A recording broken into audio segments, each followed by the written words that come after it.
Estamos de vuelta, seguimos en Zona Pública con María Amelia Aguilar, con el maestro Juan Arturo Sabines, que es titular de la Dirección Técnica Normativa de Alcohol y Tabaco de la CONADIC. Estamos haciendo el análisis de la tragedia que sucedió en Xochimilco con este joven que se ahoga por un alto consumo de alcohol, pero que ponen en entredicho las normas de seguridad, los límites, la colaboración de los trajineros, de sus mismos amigos, que nadie lo auxilia. Ya explicaste puntualmente el tema de que con el alcohol en el cuerpo no hay respuesta, y nos estábamos quedando en lo que le preguntaba respecto precisamente de eso, de las acciones legales, de las normas que tendrían que funcionar en esto, ¿no? Sí, sobre todo que nos aclares qué es lo que se tiene que hacer, porque obviamente los trajineros ya el presidente municipal dijo que para el 3 de octubre necesita medidas absolutas, que si tienen que tener el chaleco, que si tienen que saber primeros auxilios, ok, pero ellos se quejan y dicen, ¿quién no los va a pagar? Si el que paga manda y ni modo, son los clientes, ¿no?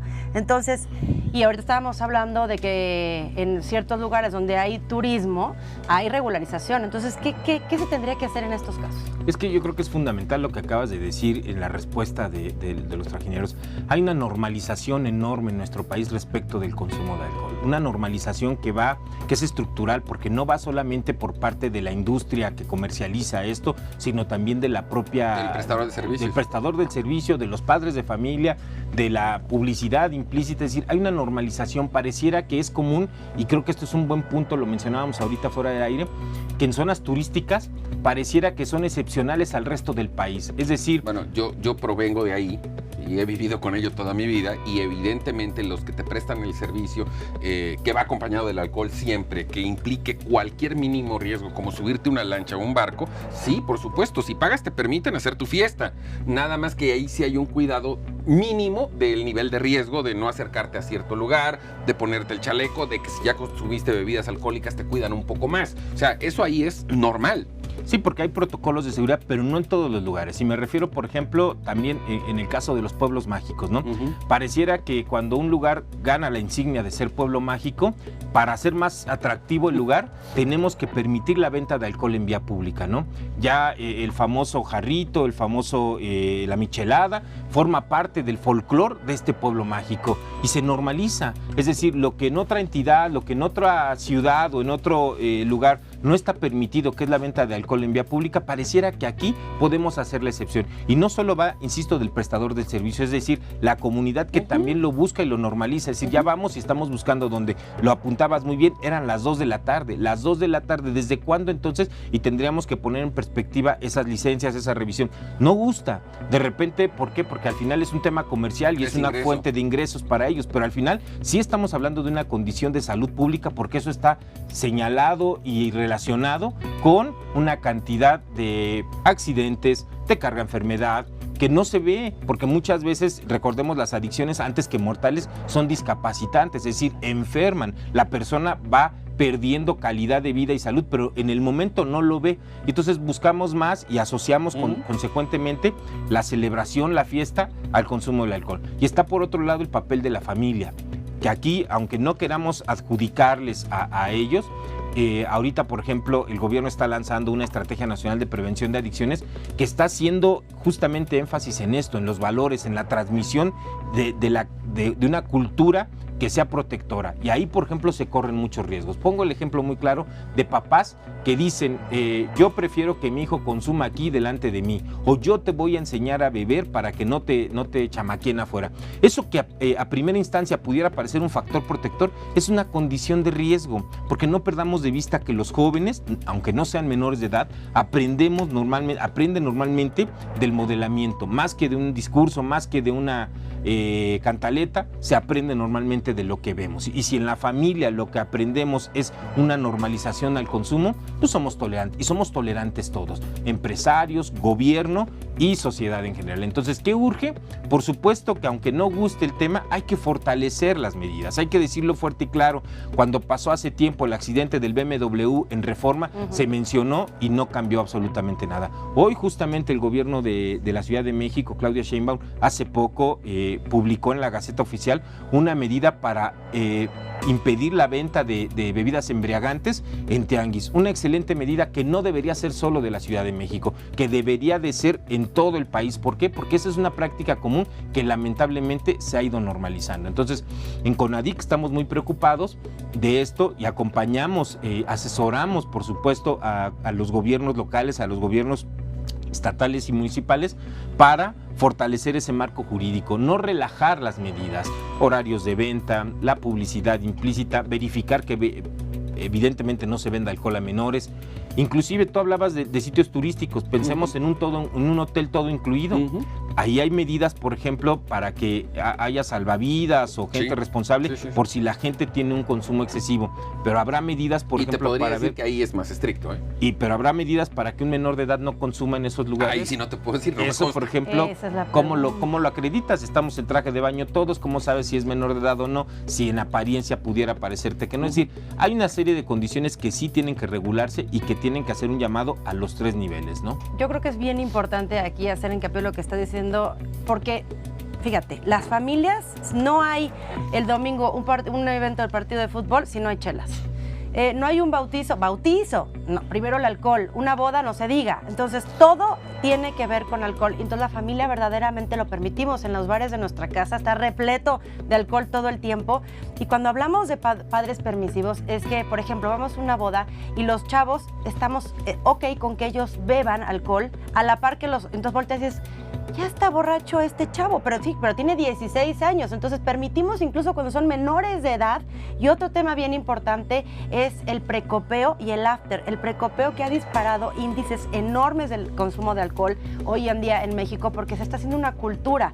Y los propios padres somos los que permitimos y ponemos las casas para que los chavos no gasten tanto dinero en el antro o en la fiesta y entonces pues precopeamos aquí, gastan menos, pero ¿qué creen?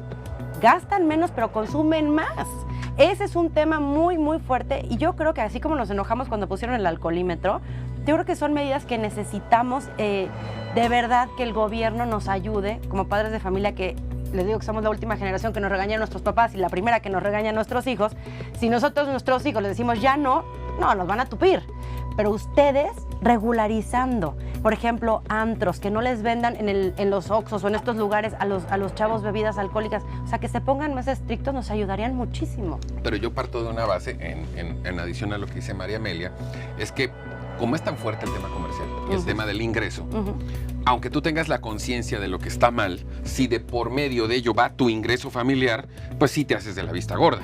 Y entonces esto nos lleva a lo de siempre, el problema cultural que además en este país, como ya bien explicaste, pues el alcohol va de la mano de todo, ¿no? Nos decías de las licencias, pero cuéntanos. Hay un tema importante ahí en este tema de lo cultural. No significa que la cultura no cambie o no evolucione. Estamos viendo, por ejemplo, en Nueva York una moda ahora de bares libres de alcohol, ¿no? De chavas que buscan ya espacios de recreación, de divertimiento, donde no haya consumo de alcohol, por un tema de seguridad, por un tema de gusto y de convivencia. Y es decir, no significa, eso es un reflejo de que lo que consideramos estático no pueda cambiar. Sí, por supuesto, y ayuda mucho que se trabaje justo contra la normalización. Tiene que haber medidas, como tú lo apuntas, el programa de Conduce Sin Alcohol como una estrategia. Tiene que haber otro tipo de medidas, garantizarle a la población que no va a haber venta de alcohol a menores. No importa que en ello le vaya el ingreso, que encuentre otras formas de diversificar para poder obtener ese ingreso, porque en ello se va mucho la salud pública de la población, ¿no? Creo que es muy importante que identifiquemos esas condiciones que sí se pueden a nivel estructural trabajar. Exacto. Limitar horarios de venta, ser muy claros en términos. También hay un tema sobre la industria alcoholera, que la industria alcoholera también favorece este tipo de consumo, ¿no? El otro día hablábamos que una empresa alcoholera, cervecera, le regalaba al ganador de un concurso un camión completo de cerveza, ¿no? Por no recuerdo en qué estadio recién un equipo de fútbol comprometió que si su equipo perdía, al otro día regalaba cerveza para todas las... Sí, es decir, fue en Estados Unidos. Normalizamos considerablemente ese tipo de situaciones que nos generan jocosidad, que nos consideran, no sé, gracioso, y no caemos en el punto también del riesgo que hay hacia la salud, sobre todo. Pero tú si asociamos idea cuánto implica en la economía, por ejemplo, de un país como México, Guillermo, el alcohol. Pero ya se murió José Manuel, ya se murieron cuántos jóvenes, y porque fue noticia, pero de cuántos no nos enteramos. Se mueren hay 3 millones de personas y cada hora se mueren 6. para que me entiendas, por el consumo de alcohol. Relacionados al consumo de alcohol. Relacionadas con el consumo de alcohol. 6 personas cada hora. Y eso es, como dice, lo que sabemos. Un dato nada más antes de concluir. En 2006 teníamos una estadística que decía que los menores de edad que llevaban a los servicios de urgencia hospitalarios por intoxicación de consumo de alcohol eran en promedio mensualmente 200 personas. Y eso, como dice Amelia, los que llegan, porque cuántos no se quedan en casa porque el papá ya sabe o porque el amigo ya sabe cómo manejarle la intoxicación. Eso es una estadística invisible que no visualizamos. Cuando decimos en términos generales que 8 de cada 10 mexicanos han consumido alcohol alguna vez en la vida, debería de preocuparnos realmente y decir hacia dónde vamos como sociedad si permitimos que pase que menores de edad lleguen a un servicio de urgencias producto del consumo. Sigo insistiendo, es que el peso de la economía de este tipo de industria es gigantesco. No, y yo tengo 3 adolescentes y yo vivo todos los fines de semana con el Jesús en la boca porque realmente yo formo parte también de esta sociedad y a lo mejor hay una contradicción, pero para mí es importante tratar de unirnos sociedad, gobierno y todos y dar información para que no sean nuestros hijos los que sufran estas tragedias. Digo, sé que es una comparación que no aplica directamente, pero en estos días hemos hablado mucho, por ejemplo, de la venta de armas en Estados Unidos. Sí, claro. O sea, son temas culturales. Y finalmente el peso económico de estas industrias es mucho más poderoso que las buenas intenciones. Ya sé. Pero bueno, no nos podemos quedar callados. No. Y aquí estamos de manera permanente tocando estos temas para por lo menos tratar de sensibilizar a la población, fundamentalmente a los padres de familia, pero reconociendo de entrada que es una batalla gigantesca. Complicada. Tú tienes razón en ese sentido, nada más no perder de vista que el bien a tutelar por la Constitución es la salud y sobre todo la salud del menor, ¿no? Sí. Eso es antes que el beneficio económico incluso. Pues Arturo, como siempre, muchísimas gracias. Este espacio está permanentemente abierto para usted. Muchísimas gracias. María Amelia, muchas gracias. Gracias, Guillermo. Gracias, Arturo. Pero sobre todo, gracias a usted por habernos acompañado esta tarde aquí en Zona Pública. Yo le veo mañana, como siempre, a las 4 de la tarde en Efecto Televisión.